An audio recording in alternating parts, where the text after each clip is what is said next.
Listening to voices lately, I've become a consumer of audiobooks. I've done this before, years ago, when I was working on getting a house ready for sale. Mind you, I've always read while cleaning or cooking, but it's pretty hard to read while painting, hence the audiobooks. The latest spree isn't painting related, though it could be soon.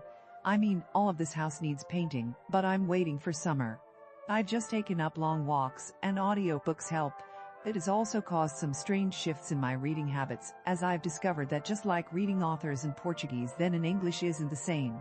I don't know if it's extraordinary translators or simply ideas more suited to being expressed in one language than the other, but I love some authors in Portuguese that I can't read in English, and vice versa.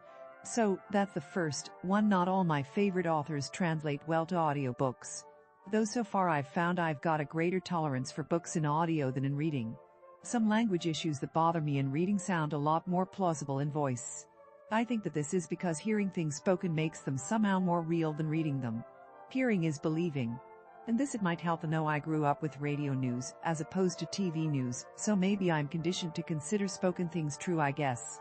One, I cannot listen to F. Paul Wilson's Repairman Jack series, one of my absolutely favorite series, and one of the very few I buy in hardcover. Mind you, I can listen to horror either, but I don't read horror.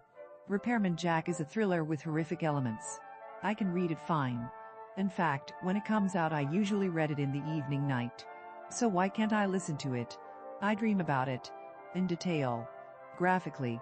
There is a second find, too. I'm more likely to get subtexts in a book listening to it read.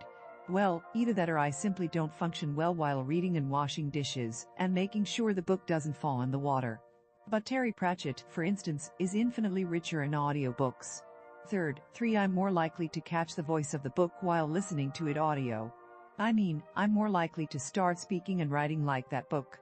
This means I cannot otherwise, my space people will be going handsomely over the bricks, my dear. What can you possibly signify?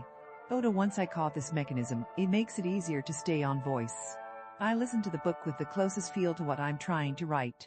But the fourth and most awesome discovery is that I feel much closer to the writer's personality when I listen to books than when I read them.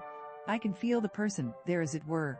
And the realization suddenly hits me, for I'm listening to the author tell a story. When these are the voices of a dead author like Heinlein, or even an author who was much younger when he wrote something like Pratchett's early work, it feels like the narrator captured a moment in time and brought it to me, still alive and pulsing. To my mind, that's a form of magic.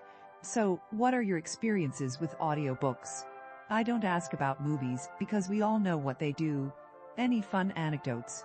Oh, yeah, like the time the kids came in and I was years ago.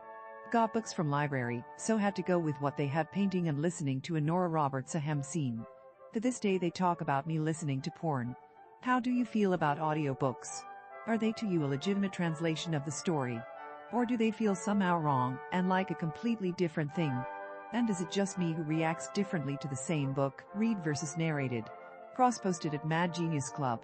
If you like this content and want to support this channel, the blog, and Sarah's continued writing, please like and subscribe. If you really enjoy the content, please come and join the fun at accordingtohoot.com.